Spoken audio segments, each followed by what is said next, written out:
اللہ کی پھر رحمت تم پہ رحم کیا. یہ جو اللہ تعالیٰ کی رحمتیں بعض اوقات ہماری طرف متوجہ ہوتی، انہی باتوں سے پھر دور ہو جاتی. جب ہم ذاتی معاملات میں بھی ظلم زیادتی کا معاملہ کرتے یا اجتماعی معاملوں میں ظلم زیادتی اختیار کرتے، یہ جو ہم کہتے ہیں نا جی کہ پریشانیاں اور یعنی مصیبتیں اور یہ ہمارا ساتھ ہی نہیں چھوڑتی، ہمارا انہوں نے گھر ہی دیکھ لیا ہے، تو یہ انہی باتوں کی وجہ سے ہے کہ یہ جو اللہ کے حکم ہے،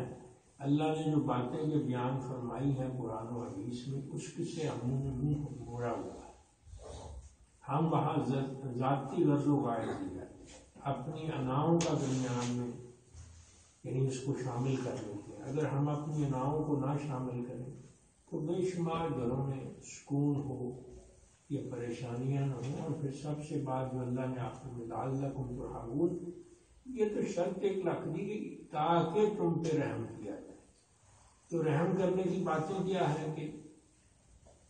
مومن مسلمان یعنی مومنین تو آپس میں بھائی بھائی.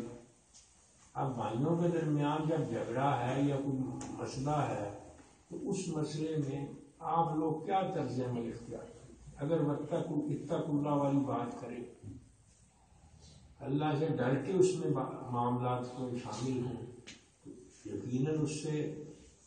اللہ تعالیٰ کی رحمت کے ہم یعنی حقدار بن جائیں گے، جو اللہ نے وعدہ کیا ہے کہ ہم تاکہ تم پہ رحم کیا جائے. تو پھر اللہ تعالیٰ کی رحمت کے ناطے ہیں. ورنہ پھر تو جو ہو رہا ہے وہ سب کے سامنے. یا ایھا الذین آمنوا لا یسخر قوم من قوم عسى ان یکونوا خیرا منهم ولا نساء من نساء عسى ان یکن خیرا منهم ولا تلمزوا انفسکم ولا تنابزوا بالالقاب بئس الاسم الفسوق بعد الایمان ومن لم یتب فاولئک هم الظالمون. اے ایمان والو، نہ تم مردوں کو مردوں پر ہنسنا چاہیے. کیا عجب کہ جس پر وہ ہنستے ہیں وہ ان سے بہتر ہے، خدا کے نزدیک بہتر ہے. اسی طرح پہ کہ نہ عورتوں کو عورتوں پہ ہنسنا چاہیے، جس پہ وہ ہنس رہی ہیں وہ ان سے بہتر. نہ ایک دوسرے کو تانا دو، نہ ایک دوسرے کو برے لقب سے پکارو، کیونکہ یہ سب باتیں گناہ کی ہیں. اور ایمان لانے کے بعد گناہ کا کام، گناہ کا نام لگنا ہی برا. یعنی یہ گناہ کر کے تمہاری شان میں یہ کہا جائے کہ فلاں مسلمان جس سے تم مراد ہو، یعنی یہ خدا کی نافرمانی ہے، اور اس سے بچو. جو ان حرکتوں سے باز نہ آئیں گے تو وہ ظلم کرنے والے اور حقوق العباد کو تلف کرنے والے جو سزا سالوں کو ملے گی وہی ان کو ملے گی. اللہ کے سلام.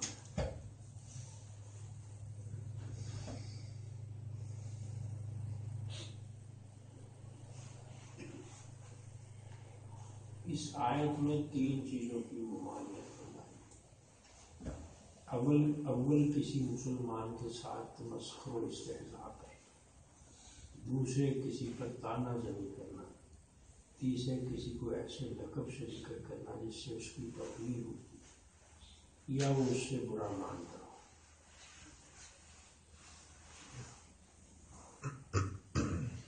کسی شخص کی تحقیر و توہین کے لیے اس کے کسی عیب کو اس طرح ذکر کرنا جس سے لوگ ہنسے، اس کو تمسخر. اور یہ جیسے زبان سے ہوتا ہے ایسے اشاروں سے بھی کرنا منع ہے. اس کی نقل اتارنے یا اشارہ کرنے سے بھی ہوتا ہے، اور اس طرح بھی کہ اس کا کلام سن کر بطور تحقیر کے ہنسی اڑائی. اور بعض حضرات نے فرمایا ہے کہ سخریہ اور تمسخر کسی شخص کے سامنے اس کا اسی طرح ذکر کرنا کہ اس سے لوگ ہنس پڑیں، یہ سب چیزیں بنس سے قرآن حرام ہے، کیا ہے؟ حرام ہے۔ اب سخریہ کی ممالک کا قرآن نے اتنا اہتمام فرمایا کہ اس میں مردوں کو الگ مخاطب فرمایا، عورتوں کو الگ فرمایا۔ حالانکہ لفظ قوم میں تو دونوں چیزیں ہی خود بخود شامل ہیں، لیکن بعض کا تاکید کرنے کے لیے یا اس کو مزید یعنی جیسے ہوتا ہے کہ واضح کرنے کے لیے مردوں کا علیحدہ ذکر ہے اور عورتوں کا علیحدہ ذکر ہے۔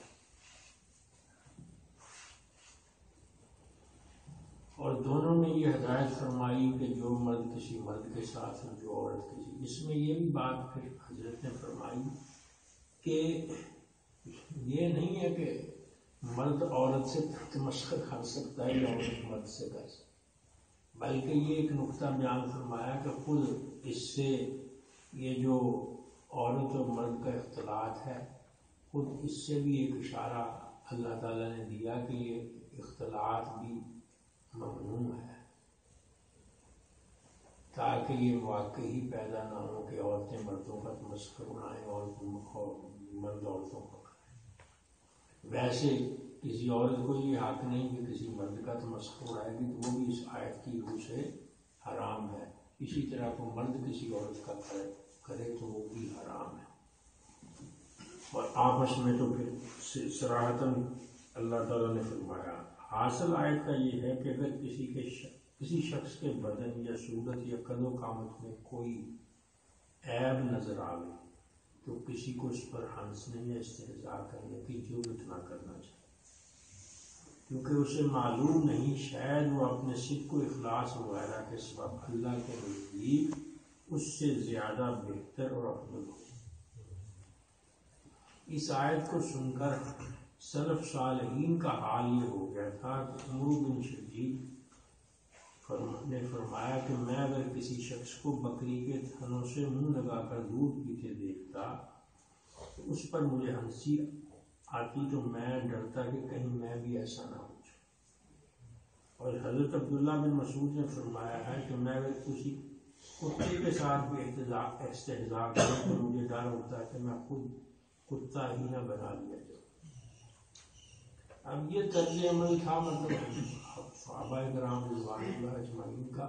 کہ جب کوئی آیت اترتی تو پھر اپنے طرز عمل کو ٹھیک کرنے کی کوشش کرتے۔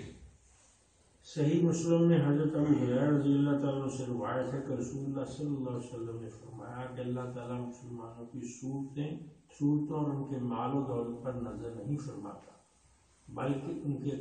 قلوب اور اعمال کو دیکھتا ہے۔ قرطبی نے فرمایا کہ اس حدیث سے ایک ضابطہ اور اثر یہ معلوم ہوئی کہ کسی شخص کے معاملہ میں اس کے ظاہری حال کو دیکھ کر قطعی کوئی حکم نہیں لگا دینا چاہیے کہ بس ظاہراً دیکھتے ہوئے کہہ دینا چاہیے، کیونکہ ہو سکتا ہے جس شخص کے ظاہری اعمال و افعال کو ہم بہت اچھا سمجھ رہے ہیں، اللہ تعالیٰ جو اس کے باطنی حالات اور قلبی کیفیات کو جانتا ہے وہ اس کے نزدیک مذموم ہو، اور جس شخص کے ظاہری حال اور اعمال برے ہیں ہو سکتا ہے اس کے باطنی حالات اور قلبی کیفیات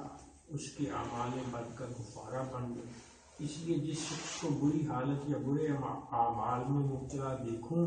تو اس کی اس حالت کو تو برا سمجھوں، مگر اس شخص کو حقیر و ذلیل سمجھنے کی اجازت ہے۔ یعنی یہ بات جرم جو جس میں مبتلا ہے، جس غلطی میں مبتلا ہے وہ تو بری ہے، مطلب کوئی شراب پیتا ہے تو وہ بری عادت ہے، تو عادت بری ہے، شخص تو برا نہیں ہوتا۔ اللہ تعالیٰ کسی بھی وقت کسی کو توبہ کی توفیق دے اور ہمارا حال اس سے برا ہو جائے۔ دوسری چیز جس کی ممانعت اس آیت میں کی ہے وہ لمز ہے۔ لمز کے معنی کسی میں عیب نکالنے اور عیب ظاہر کرنے یا عیب پر طعنہ زنی کرنے۔ آیت میں ارشاد فرمایا وَلَا تَلْمِزُوا أَنفُسَكُمْ، یعنی تم اپنے عیب نہ نکالو۔ یہ ارشاد ایسا ہی ہے جیسے قرآن کریم میں ہے لَا تَقْتُلُوا أَنفُسَكُمْ، جس کے معنی یہ ہے کہ تم اپنے آپ کو قتل نہ کرو۔ دونوں جگہ اپنے آپ کو قتل کرنے یا اپنے عیب نکالنے سے مراد یہ ہے کہ تم آپس میں ایک دوسرے کو قتل نہ کرو یا ایک دوسرے کو تانا نہ دو۔ اس عنوان سے تعبیر کرنے میں حکمت یہ ہے کہ کسی دوسرے کو قتل کرنا ایک حیثیت سے اپنے آپ کو ہی قتل کرنا ہے، کیونکہ اکثر تو ایسا واقعہ ہو ہی جاتا ہے کہ ایک نے دوسرے کو قتل کیا اور دوسرے کے حمایتی لوگوں نے اس کو قتل کر دیا۔ اگر یہ بھی نہ ہو تو اصل بات یہ ہے کہ مسلمان سب بھائی بھائی ہیں، اور اپنے بھائی کو قتل کرنا ہے گویا خود اپنے کو قتل کرنے کے مترادف۔ یہی معنی یہاں وَلَا تَلْمِزُوا أَنفُسَکُم میں ہے کہ تم جو دوسروں کے عیب نکالو اور تانا دو، تو یاد رکھو عیب سے تو کوئی انسان آج تک خالی نہیں ہوتا۔ تم اس کے عیب نکالو گے تو وہ تمہارے عیب نکالے گا، جیسا کہ بعض علماء نے فرمایا، یعنی تم میں سے کچھ عیوب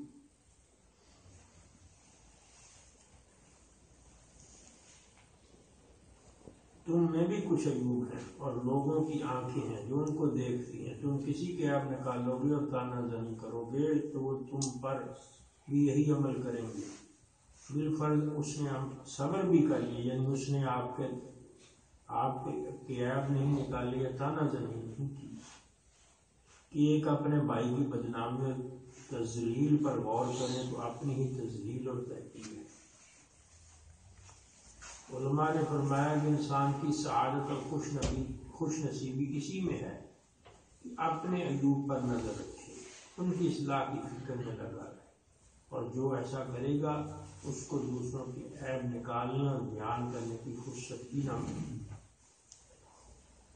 بہادر شاہ ظفر کا شعر لکھا نہ تھی حال کی جب ہمیں اپنی خبر، رہے دیکھتے لوگوں کی عیب و ہنر، پڑی اپنی برائیوں پہ جو نظر تو جہاں میں کوئی برا نہ رہا۔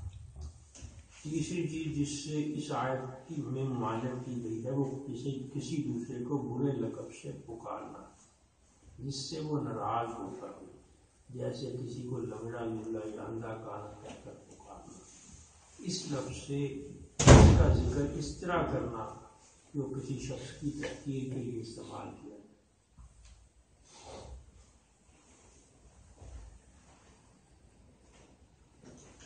حضرت ابو حبیرہ انصاری رضی اللہ تعالیٰ نے فرمایا کہ یہ آیت ہمارے بارے میں نازل ہوئی کیونکہ جب رسول اللہ صلی اللہ علیہ وسلم مدینہ میں تشریف لائے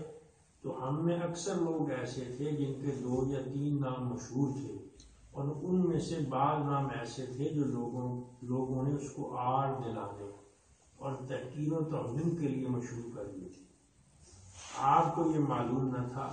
بعض اوقات وہی برا نام لے کے آپ اس کو خطاب کرتے تو صحابہ نے عرض کیا یا رسول اللہ اس نام سے ناراض ہوتے، یعنی یہ اتنی وہاں وبا عام تھی مدینہ منورہ میں کہ ہر شخص کے اس طرح 2 3 نام تھے۔ اور حضرت ابن عباس رضی اللہ تعالیٰ نے فرمایا کہ آیت میں تنابزوا بالعقاب سے مراد یہ ہے کہ کسی شخص نے کوئی گناہ یا برا عمل کیا ہو، پھر اس سے تائب ہو گیا، اس کے بعد اس کو اس برے عمل کے نام سے پکارنا، مثلا چور یا زانی یا شرابی وغیرہ،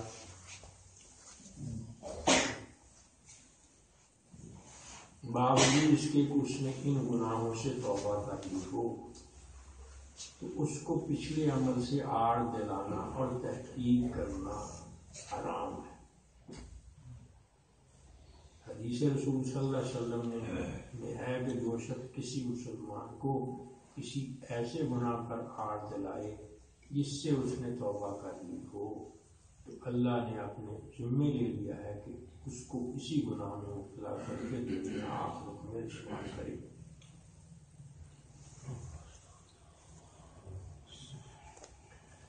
بس باقی حضرت نے لکھا کہ صرف اس میں یہ ایک استثناء ہے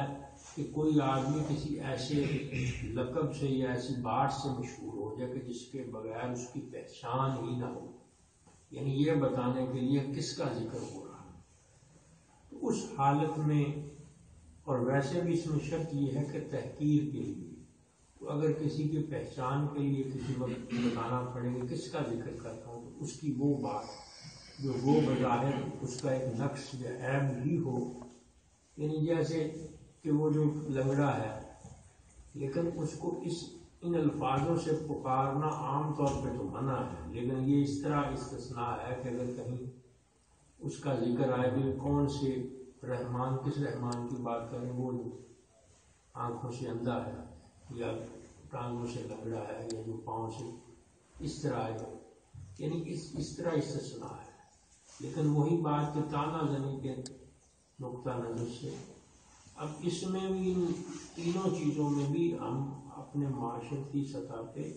ہم لوگ بہت زیادہ گرفتار ہیں، اور ان ساری ہی بد عادتوں میں کسی نہ کسی درجہ میں ہمارے معاشرتی رویوں میں یہ پائی جائے. بس بات بیان کرنے کا مقصد تو یہی تھا ان آیات کو پڑھنے کا کہ ہم ان عادتوں کو چھوڑ دیں. جیسے یعنی وہ حضرت نے تفسیر میں لکھا ہے کہ صحابہ کرام کا طرز عمل پھر یہ ہو جاتا تھا کہ اس بات کے احتمال سے بھی بچتے تھے. تو ہم بھی اپنا جائزہ لیتے رہیں تاکہ اصل چیز جو ہے کہ اصلاح وہ ہو سکے. پھر آج کی آخری آیت ہے یا ایھا الذین آمنوا اجتنبوا کثیرا من الظن ان بعض الظن اسم فلا تجسسوا ولا یغتب بعضکم بعضا ایحب احدکم ان یاکل لحم اخیہ میتا فکرہتموہ واتقوا اللہ ان اللہ تواب حکیم. اب ان آیات میں بھی اے ایمان والو بہت سے گمانوں سے بچا کرو، کیونکہ بعض گمان گناہ ہوتے ہیں. اس لیے ظن و گمان کی جتنی قسمیں ہیں ان سب کے اقسام کے احکام کی تحقیق کر لو کہ کون سا گمان جائز ہے اور کون سا ناجائز. پھر جائز کی حد تک اختیار کرو اور جس سے منع فرمایا اس سے بچو. پھر دوسری بات یہ ہے کہ کسی کے عیب کا سراغ نہ لگائے اور کوئی کسی کی غیبت بھی نہ کیا کرے. یا تم میں کوئی اس بات کو پسند کرتا ہے کہ اپنے مرے ہوئے بھائی کا گوشت کھائے، اس کو تم ضرور بڑا سمجھتے ہو تو سمجھ لو کہ کسی بھائی کی غیبت بھی اسی کے مشابہ ہے، اور اللہ سے ڈرتے رہو. غیبت چھوڑ دو، توبہ کر لو، بے شک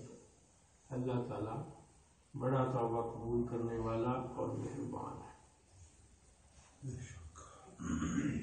یہ آیت بھی باہمی حقوق و آداب و معاشرت کے متعلق احکام پر مشتمل ہے. اس میں بھی تین چیزوں کو حرام قرار دیا.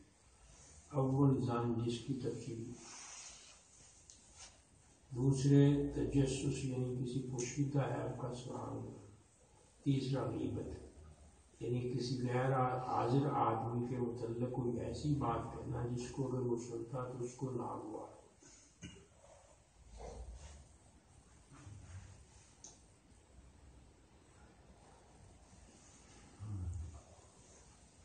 قرآن کریم میں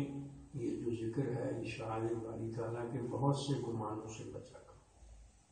اس کی وجہ یہ بیان فرمائی کہ بعض گمان گناہ ہوتے ہیں. جس سے معلوم ہوا کہ ہر گمان گناہ نہیں، تو یہ ارشاد سننے والوں پر اس کی تحقیق واجب ہو گئی کہ کون سے گمان کون سے گمان گناہ ہے تاکہ ان سے بچیں. جب تک کسی گمان کا جائز ہونا معلوم نہ ہو جائے اس کے پاس نہ جائے.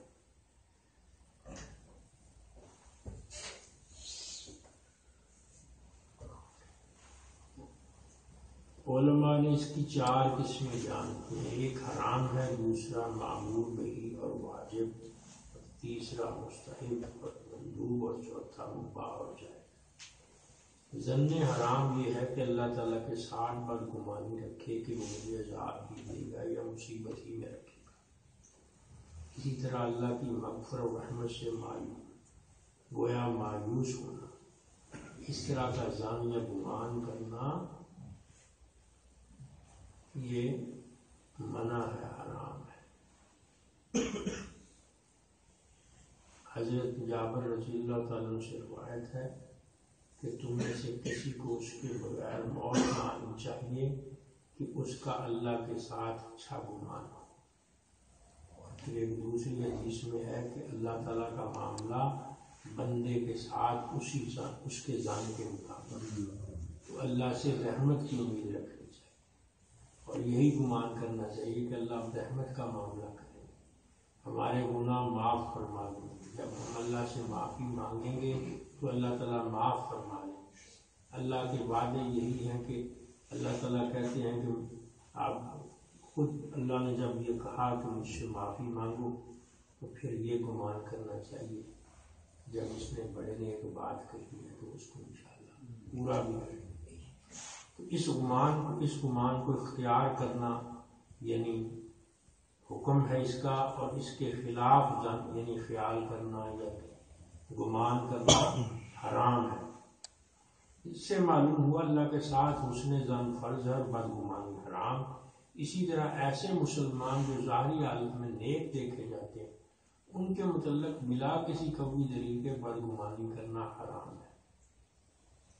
یعنی جب تک کوئی ایسی بات ظاہراً نہ ہو کسی کے بارے میں بدگمانی کرنا جو بظاہر اس کا طرز عمل ٹھیک ہو تو وہ بھی حرام کے جملے میں۔ حضرت ابو ہریرہ رضی اللہ تعالیٰ عنہ سے روایت ہے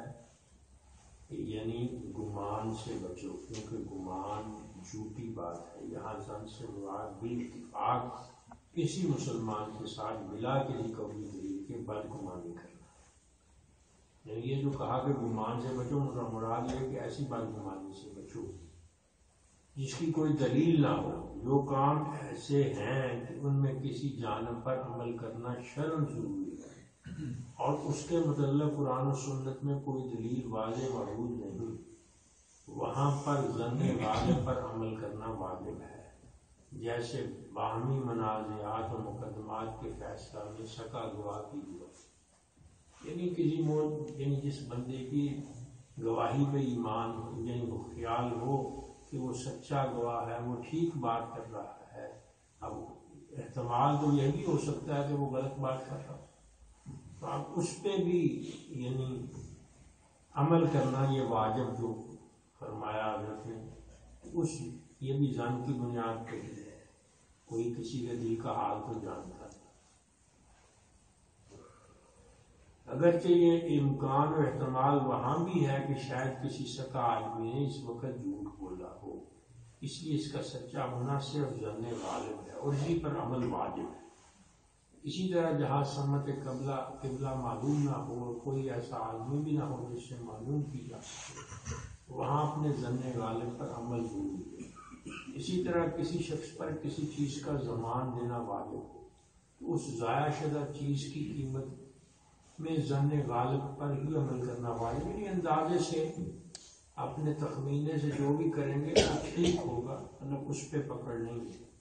اور ظن مباح ایسا ہے جیسے نماز کی رکعتوں میں شک ہو جائے کہ 3 پڑھی ہیں 4، تو اپنے ظن غالب پر عمل کرنا جائز ہے، اور وہ ظن غالب کو چھوڑ کر امر یقینی پر عمل کرے۔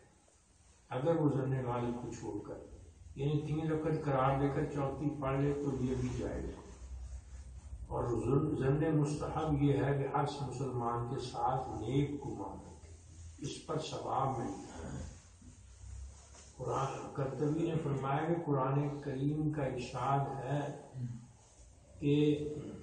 لولا اذ سمعتموہ ظن المؤمنون والمؤمنات بانفسہم خیرا، اس میں حسن ظن مومنین تاکید فرمائی، یعنی یہ جو واقعہ فکر ہوا تھا نا جی حضرت عائشہ صدیقہ رضی اللہ تعالیٰ پہ تہمت کا، اس میں اللہ تعالیٰ نے یہ فرمایا تھا کہ لولا اذ سمعتموہ، جب یہ کیوں نہ ہوا کہ جب تم نے سنا تو اچھا ظن کیوں نہیں، ظن المؤمنون والمؤمنات بانفسہم خیرا،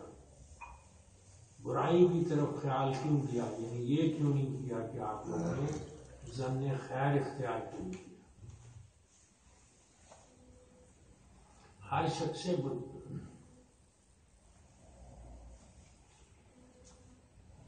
یعنی یہ حکم ہے کہ معاملہ ایسا کرے، یعنی یہ جو حکم ہے نا کہ کسی پہ یعنی ہر ایک کے ساتھ بدگمانی رکھے، وہ تو یہ ہے کہ معاملہ کرتے ہوئے یہ خیال رکھے کہ میں اس کے ساتھ معاملہ احتیاط کے ساتھ کروں. اس سے یہ مراد نہیں کہ ہر بندے کے بارے میں برا خیال دل میں رکھے،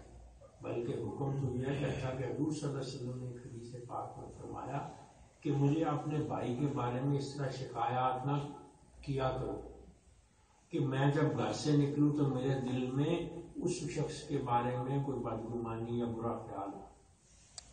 یعنی اس حد تک احتیاط کی گئی کہ خام خواہ دوسروں کی باتیں، یعنی حضور صلی اللہ علیہ وسلم نے منع فرمایا کہ ایک دوسرے کو نہیں پہنچاتے رہنا چاہیے. ہاں جس کی وہ استثناء ہے کہ کوئی کسی کی اصلاح مقصود ہے تو کسی بچے کی اس کے والدین کے بارے کو بتانا کہ یہ اس میں جس میں وہ عیب جوئی میں آئے گا. تو مطلب یہ ہے کہ معاملہ کرتے وقت یعنی اپنی چیز کسی کے حوالے نہ کرے جب تک کہ کبھی اعتماد نہ ہو. یعنی یہ احتیاط ضروری ہے کہ معاملہ ایسے اٹکل پچو یا اندھیرے میں نہ کریں.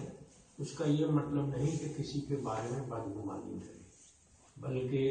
حسن ظن کا حکم ہے اور بدگمانی گناہ ہے. حضرت نے ایک جگہ لکھا ہے کہ بدگمانی جب آپ کسی کے بارے میں کریں گے اگر تو اس میں وہ پائی گئی تو یہ ایک واقعہ ہے جس سے کوئی اجر نہیں ملے گا، لیکن اگر اس میں وہ بات نہ ہو تو پھر آپ خام خواہ گناہ گار ہیں. اور حسن ظن اگر کسی کے بارے میں رکھیں گے اور وہ بات اس میں نہ ہوئی تو آپ کی پکڑ ہوئی، اور اگر وہ بات اس میں ہوئی تو آپ کو اجر ملے گا.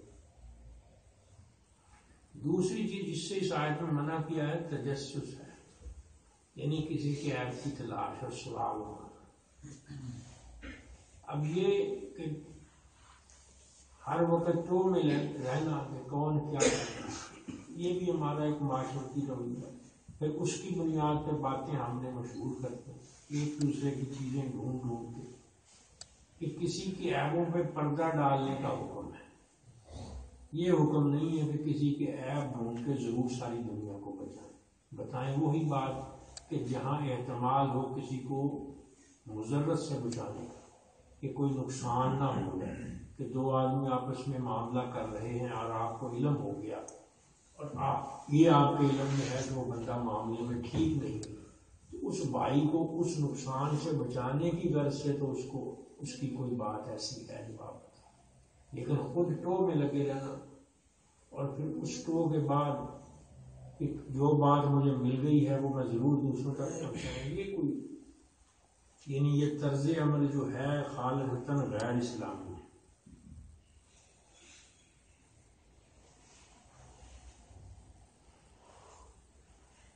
اسی مسلمان کا جو عیب ظاہر نہ ہو اس کی جستجو اور تلاش کرنا جائز ہے.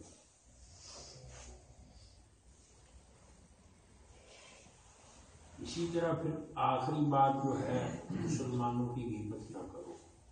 ان کے عیوب کی جستجو نہ کرو، کیونکہ جو شخص مسلمان کے عیوب کی تلاش کرتا ہے اللہ تعالیٰ اس کے عیب کی تلاش کرتا ہے. یعنی یہ خود اپنے لیے بھی ضروری ہے کہ جب ہم کسی کی پردہ پوشی کریں گے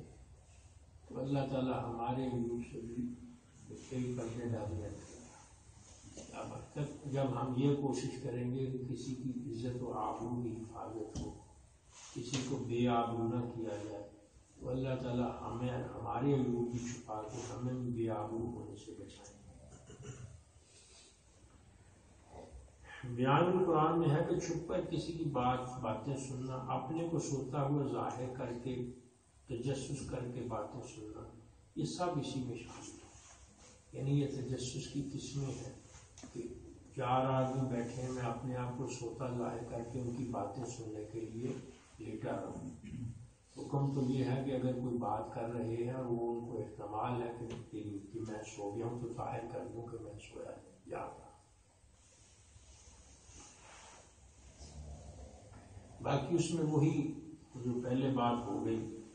کہ کسی کو نقصان سے بچانے کے لیے جس کے متعلق معاملہ کر رہے ہیں اس کی کوئی تجسس کرنا کہ میں نے اس کے ساتھ لین دین کرنا ہے، تو اس کی پتہ جوئی کرنا یا رشتہ طے کرتے ہوئے جیسے ہم پتہ کرتے ہیں کہ یہ بندہ کیسا ہے، نہ بتانے والے پہ اگر وہ صحیح حقیقت بتا رہا ہے کہ جرم ہے، نہ پوچھنے والے پہ وہ جرم ہے، اس کی اجازت ہے. پھر وہ آخری بات وہی کو یعنی غیبت والی، یہ ہم نے بے شمار دفعہ سنی ہے کہ غیبت حرام ہے اور اپنے مردہ بھائی کے گوشت کھانے کے مترادف، اس کی تفصیلات بھی آپ لوگوں نے اکثر سنی ہے۔